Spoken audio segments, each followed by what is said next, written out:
السلام علیکم ورحمۃ اللہ۔ ہم سب تو یہ جانتے ہیں کہ سب سے پہلے نبی اور سب سے آخری نبی ہمارے آقائے پر نور سرکار دو عالم صلی اللہ تعالیٰ علیہ وسلم ہیں۔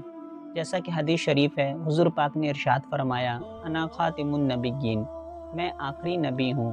اور ایک روایت میں ہے کہ ہمارے آقائے پر نور سرکار دو عالم صلی اللہ تعالیٰ علیہ وسلم ارشاد فرماتے ہیں کہ میں اس وقت بھی نبی تھا جب حضرت آدم علیہ السلام روح اور مٹی کے درمیانی مرحلہ میں تھے۔ تو سب سے آخری نبی، یہ بات تو ہمیں سمجھ میں آ رہی ہے، لیکن سب سے پہلے نبی یعنی اس وقت نبی جب دنیا جہاں کی کوئی بھی چیزیں وجود میں نہ تھی، جب دنیا جہاں کی کوئی بھی چیزیں وجود میں نہ تھی، تو ہمارے آقائے پر نور سرکار دو عالم صلی اللہ تعالیٰ علیہ وسلم کو سب سے پہلے نبی بنانے میں اللہ تبارک و تعالیٰ کی کیا حکمت ہوگی؟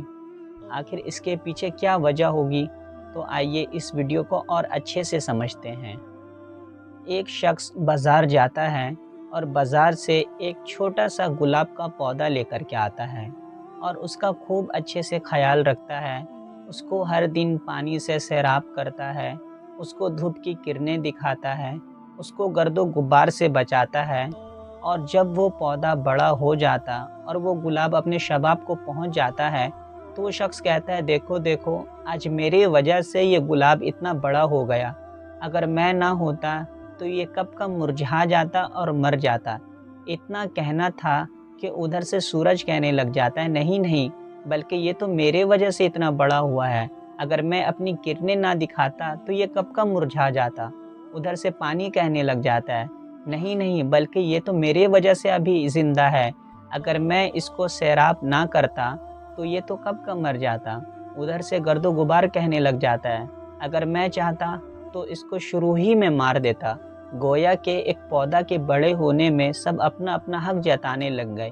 اسی وجہ سے اللہ تبارک و تعالیٰ نے سارے جہانوں میں سب سے پہلے ہمارے آقائے پر نور سرکار دو عالم صلی اللہ تعالیٰ علیہ وسلم کو پیدا فرمایا، اور حضور کے وسیلے اور صدقے سے ہوا، پانی، چاند، سورج، زمین، آسمان، گویا کہ کل کائنات کو پیدا فرمایا، اس لیے کہ کہیں ایسا نہ ہو کہ ہوا کہنے لگ جائے، حضور تو میرے وجہ سے سانسیں لے رہے تھے، پانی کہنے لگ جائے، حضور میرے وجہ سے سیراب ہو رہے تھے۔